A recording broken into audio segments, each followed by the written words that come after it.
witty, bold, insightful, poetic, kind of tall. These are words that describe playwright and chocolatier Mallory Jane Weiss. It's been said that visionaries like Weiss are 1 in 900 billion. That's 9 times as many people than have ever been alive. But where does her inspiration come from? And how does she craft such startlingly resonant stories? What goes on in the mind of someone so artistically talented who's also built like Kim Possible? We ventured into the unsettlingly quiet woods of Connecticut to ask the real questions and learn more about Root Beer Occasion's resident artist, Mallory Jane Weiss.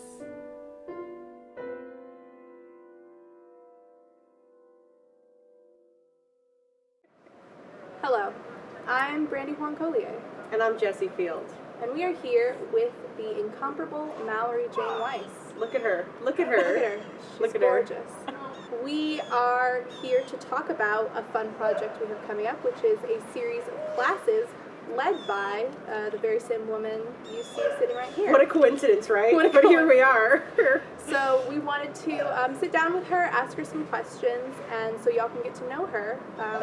Get to know the real Mallory. We've got Mallory. A hard-hitting interview planned, an expose. She can't hide anymore. Some real gotcha journalism.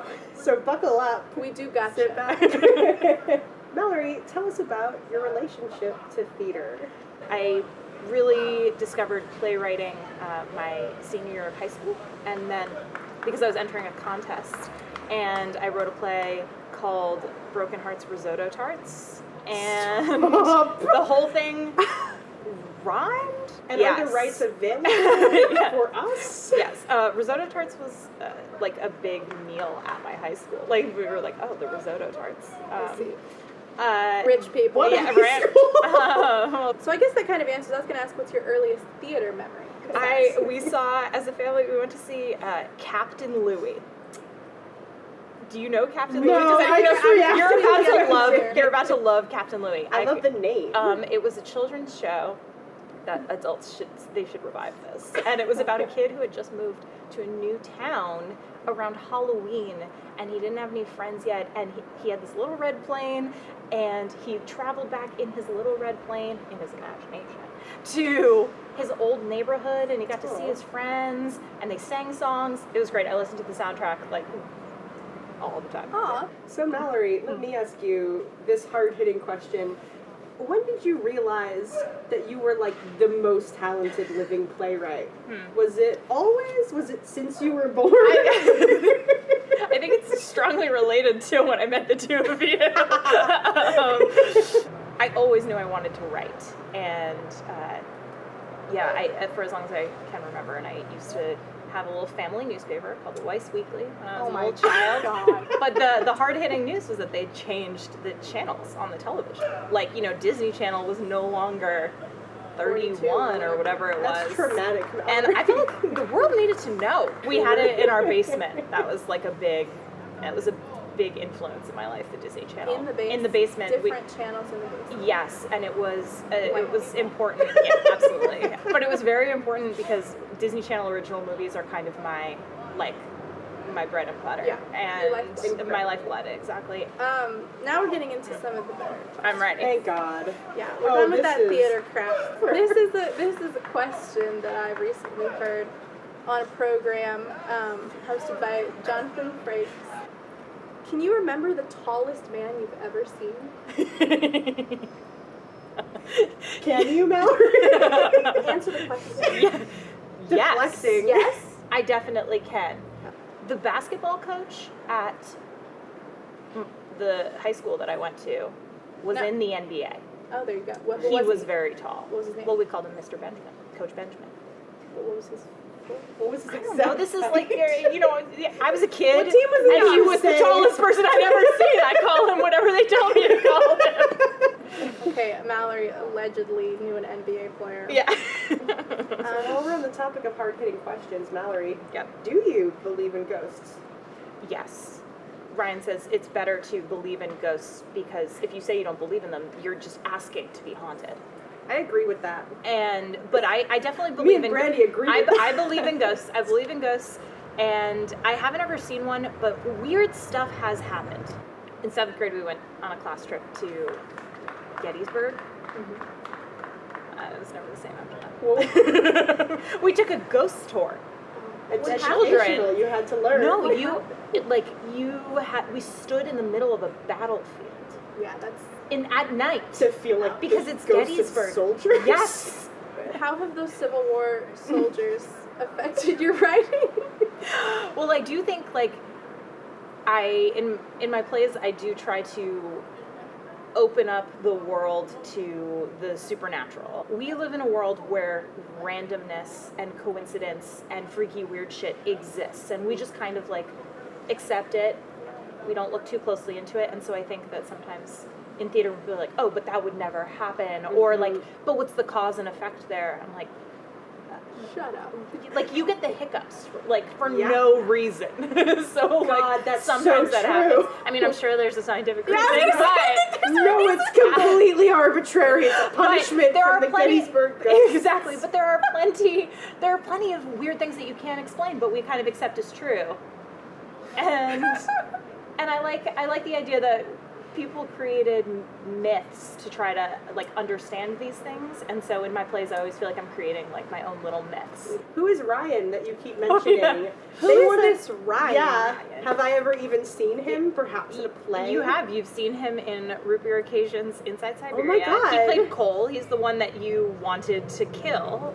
And do you have a personal relationship to him? Or Yes, does he Ryan just is my follow partner. you around? Yes. Well, It's- those are not mutually exclusive, are they? Here's a That's question I've always wanted to ask. What's the worst thing you've ever done to someone else on purpose?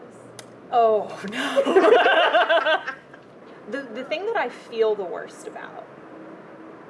Oh, I think about this all the time. Oh no. And it was on purpose, but it wasn't. I didn't think it would have the effect it would have. So I was in high school. I was on the basketball team. And my junior year, there was a new girl to school who is now my best friend. Oh, cool. And at the time, I was super jealous because she was new. We were juniors, and she's a goddess. She's amazing. She's the coolest person I know.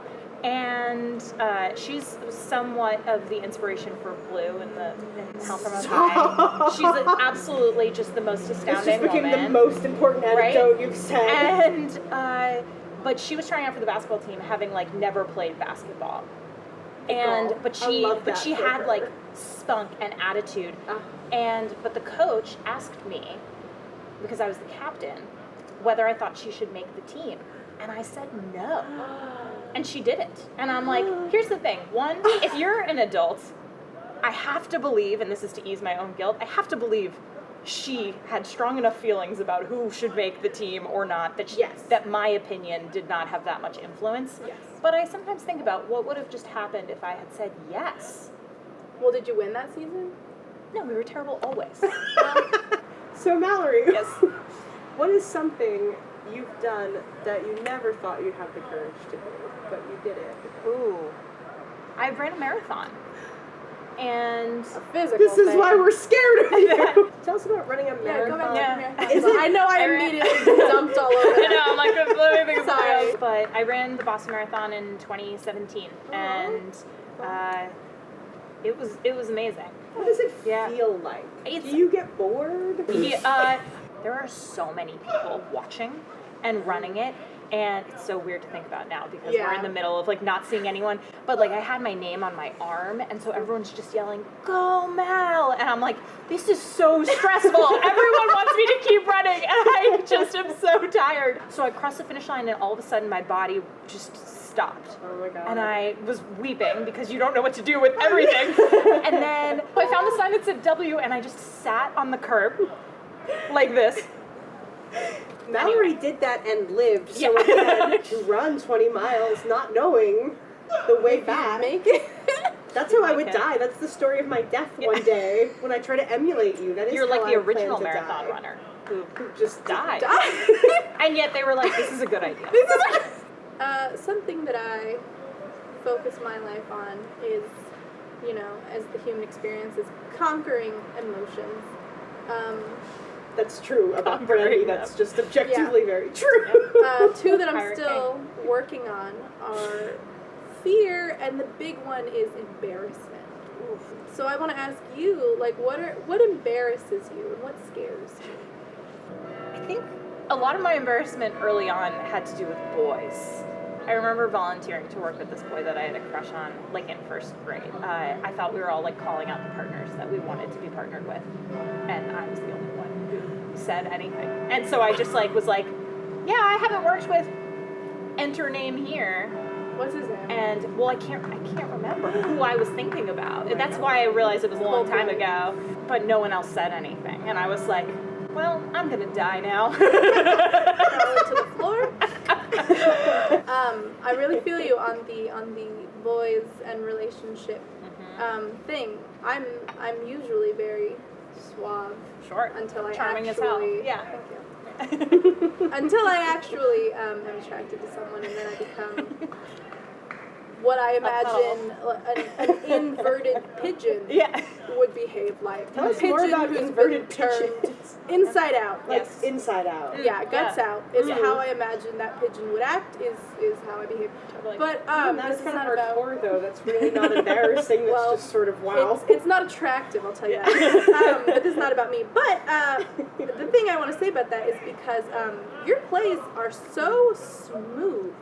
The characters in your plays are They've got so, game. Yeah, they are so It's smooth an outlet. and sexy. I really, talk about that. I'm very interested in that. I first started writing plays because I had a lot of cases of staircase wit, like as the French call it. I'm not familiar. Where it's when you walk away from a situation, and by the time you're in the staircase, you know exactly what you should have said, and dialogue would stick in my head. So I would be able to replay the whole situation verbatim in my head, and then just alter it just so. And I was like, "There's got to be a job for this." And I love, like, why wouldn't you want to live in someone's sexy, mythical, romantic world? Like, when you can. And we do, and that's why we kidnapped you a long time ago. Yeah. So it's great fun to be able to say, like, oh, like, let's just let them flirt. Yes. I And love. they're great. You're so good at that. You are a master Flirting. of Honestly. You're a master of writing lines that make me go, oh, that would work on me. That would work on me. My next question, apparently, to ask you is allegedly, what do you like about being a woman? Oh, a lot of things. There's a lot. I think that there is a kind of camaraderie that comes with being a woman and having female friendships that I think I like try to champion in my plays. You sure do. Hell Such yeah. beautiful. I think there's like which is not to say that men can't form friendships. I just think that there's a different. We've seen enough brand. of that. And there's a sort of sisterhood, like a transition between like friendship and this very powerful, almost familial relationship that I think is really special. Clothes are great. Like, love the variety. Like, keep it up, 10 out of 10. I do have a lot of sympathy for men, which is sort of like, wow, a political statement. I know, but I do have some the ability to express emotions freely. I mean, to some extent, like, I think is a gift. And I've had so many strong women in my life. I have so many good role models. Yeah, I mean, us. Obviously. Us. And women are funny. Goddamn, women are funny. Men aren't funny at all. Yeah. No, not even once. I've never met a funny man. Yeah. I haven't, I've never met a funny man. I've never told by a man. Yeah. I do think that those things come Prove us across wrong. very strongly in your work, the beautiful female friendships that you craft, but also your sweet, insightful empathy towards men. I think even when and it's not empathy, about I them. think in general, it's it can be considered a very feminine quality. In society, who is allowed to do what? Yeah. And we are always rewarded for being empathetic and nurturing. Yeah. And men are punished for that. Yes. Which is why they grow up so screwed up. All hate mail should be directed to me. I'm the one fanning these flames. What's the nicest thing you could say about yourself? I show up. I show up for the people in my life, and I show up for the stuff that I'm doing. I do not half-ass things, and I don't half-ass my relationships, and so I show up. What's the nice thing you say about me? So many things. Okay, for someone who is as multi-talented as you are very humble and quiet about it. Should we do Jessie next? Yeah. No, that's not on the list. That's what I'm gonna say. And Jessie is very welcoming. Yes. And like lets people come at a situation exactly as they are. Yes, absolutely. Very accepting. Yeah. Very inviting. Yeah, absolutely. That's very sweet. Yeah. I have to go. She's weep. melting into the chair. It's how she provides space for others. Well, now my heart is so warm. The interview is over. No, it's not. No, Yeah, we have many more important I'm ready. hard-hitting questions. What's the exciting. meanest thing you could say about me? I think both of y'all need to reassess your sleep schedule. Yeah. This is a question that you. Oh no, well down. now in person it feels like a bit much, but you can always refuse to answer them. Mallory, what is the most painful heartbreak you've ever experienced? Oh my. Okay, my long-term college boyfriend, we broke up after 5 years. That's a heartbreak. That's a hard break. Hashtag. That's a Hashtag that's a heartbreak. Josh and I are at about 5 years. Good Watch luck. out. Time. Watch out. I was obsessed with this guy that I was dating so briefly. And it was during one of those times where you just need someone to think you're as awesome as you think they are. Yeah. And I got straight up ghosted. Oh. That's a heartbreak. But honestly, he doesn't deserve to even see this and know that he broke my heart. Yeah, fuck that guy. Fuck that We'll guy. find you. Yeah, let's hunt him down. And then we'll put him in the bell tower. Doesn't deserve. There we go. What else? Ryan broke my heart the first time. I wanted to date him so much sooner than he wanted to date me. Oh, well, Ryan, you're going in the bell tower. Yeah, heartbreak happens. Yeah. Yeah, and I find it really inspiring.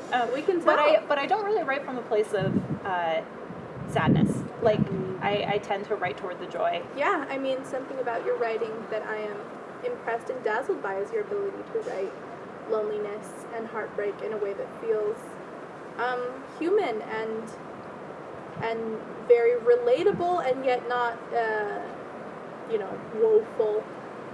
I think it's one thing to write for yourself, and we'll talk about this in the RBO master classes or the happy hour, but I think it's one thing to write for yourself, but I write plays because I want to share, and I want it to be a conversation, and I always said, like, I want to write the kind of plays where people either want to turn on the radio on their way home or, like, want to turn off the radio on their way home and, like, have things to say or feel like, do you know what, I want to stay lost in this. Yeah. And that's why I always end my plays with some hope, because I think that you should be able to walk away from a theater and feel empowered to live your life, change the world, do the thing, kiss the girl, whatever it is. I've had plenty of theater experiences that have been powerful, but I've left feeling sort of like, and now I'm in Times Square. I actually feel given the time, maybe we just skip to talking about the class. Yeah, except do ask this one. Okay. I think that's a short answer. Okay. Would you rather spill soup on someone else or have soup spilled on you? Absolutely spill soup on someone else. Really? I believe in my power to apologize. I really hate being taken. I'm like, no. I'm all right, so now glad that we I'm asked. now No, that I'm this is so saying good. it, We love you more Yeah, for this. Can't go back on it. I'm like, Captain of the basketball team will spill soup on you. and do you know what? It's alphabet soup, and when it spills on you, the noodles just spell "fuck you."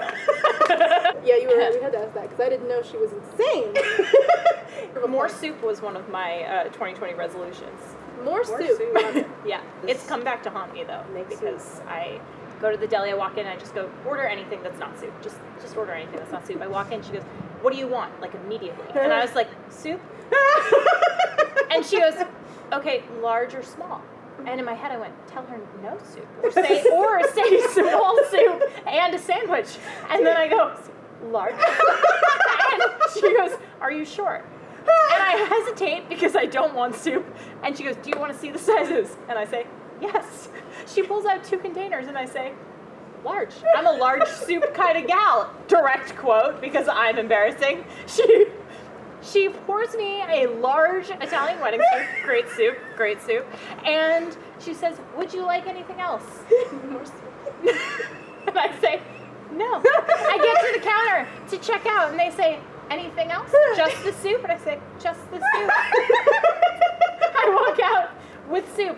That has happened not once, but twice at the same deli 2 days in a row. This is my favorite play, Mallory. It was like every meal I had that week was soup because I didn't have any goddamn coffee. Thank you for that.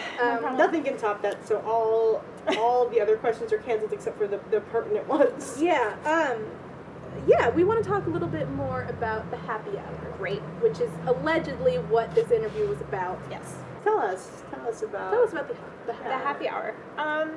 Good question. Let's see. It wasn't a question. I think that the name says it all. We're gonna happiness have for 1 hour. We're gonna have some drinks and we're gonna work toward happy for an hour. We're gonna talk about inspiration and what inspires us and how we create from things that bring us joy and that only we could know. Like as individuals, I may spend the entire time writing about Disney Channel original movies and soup because like that's my niche. But the things that you think no one else is interested in, that's the stuff that really makes for the most interesting material. So true. So we're going to talk about that. We're going to talk about monologue. Going to talk about deep underlying structure and and then we're going to eventually talk about like keeping the writer and the editor separate and how to rid ourselves of the judges and just create. And then when you call in that editor and start to hack away at your beautiful work. So we're going to hit as much of the process as I feel equipped to handle. As much of the writing process as we can. Yeah, and absolutely. I, for one, cannot wait to finally learn how to write.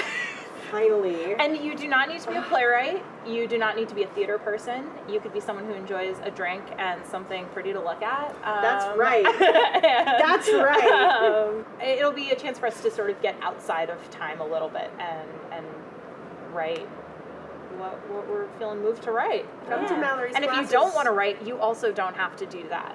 You can just abolish time. Exactly. But if you're scared to write, you gotta. That's the stuff. You gotta come. Yeah, you gotta. So the theme is alcohol. Interesting. Elaborate. Tell us about your relationship. My relationship. What's up Is with an you? intervention. Don't you miss going to a bar and feeling cool? I've never felt cool, but yes, I do miss but in a going to bar, feeling cool, where you like sit at a bar, and you're like, oh, that hassle, yeah. And you're like, my bartender, my friends, my bar, my drink. This sounds more and more like Mallory has never been to a bar. She's trying really hard to prove I've that seen she movies has. about bars. We'll be emailing cute little recipes that we're Yes. going to build together with Mallory, so you can make your drinks at home. So we can all be drinking have together. a shared, you all ordered the same drink at our community bar. Yes. You get to hear the same talk. You get to hold that experience close to your heart. And it'll be cool to see what, like, if you take any inspiration from the drink, how different people come at. I love seeing how different people come at, like, the same sort of experience or, like, sensory feeling at the same time. Why should we trust Why should we trust you, Mallory? Honestly, I've been asking myself this a lot. I think everyone feels that way. And so I am coming at this with not in expertise. I don't think that anyone will walk away and be like, oh, I know how to write like Mallory now, right. or even I know how to write now, but my hope is that I can set the stage, little mise en scène here, mise en place, to give you the tools to be yourself. So I'm hoping that by showing up for everyone in this way, I can let everyone just sort of be themselves. Yeah. And that's what But you'll like, get I have from a this. degree in this. I'm She's very technically interested. qualified. She went to Harvard and the New School. White people. Well, thank you very much for talking to us. It's been so fun. I hope that all you out there feel like you got to know Mallory a little bit better and that you are excited for her classes. They are going to be Sundays at 4 starting on December 27th, and we'll have those dates up on our website, as well as ways for you to sign up for the class and to read a little bit more about them and what they will be. It's going to be a pay what you can situation. We would like to remain as accessible as possible, and we would really like to thank Mallory for donating her time for this very valuable thing. Yes, and just know too that if you are able to donate, if you do donate, your dollars will go directly towards Mallory's future plays that we are so excited to produce in the upcoming months. Yes. We've got some big exciting things on some burners cooking slowly in the back, like soup, really good soup that you want. You'll say Italian large, wedding soup. large, yes. Large Are you soup. sure? You'll say yes. Anything else, you'll say no.